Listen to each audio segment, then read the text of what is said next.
ఒకప్పుడు ఒక అడవిలో నక్కకు ఐసుతో చేసిన చిన్న గూడు ఉండేది. అలాగే కుందేలకు పటాపంచల దల చెక్కతో చేసిన దృఢమైన గూడు ఉండేది.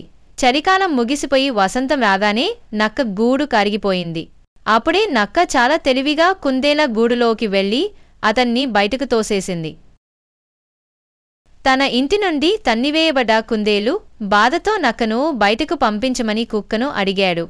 కుక్క మొదట ఉత్సాహంగా నచ్చిన పని ఏదేవి అన్నాడు.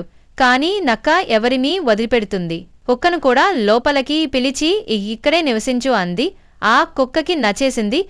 కుందేల గురించి మరిచిపోయాడు.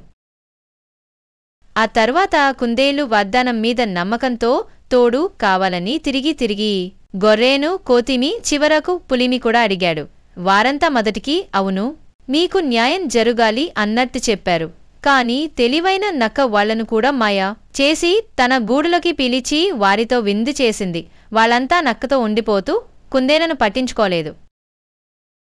చివరకు కుందేలు భయపడి బల్లిమి అడిగాడు. బల్లి నిస్సహాయంగా నాకు బలమే లేదు. కాని ఒక యోచన చెబుతాను.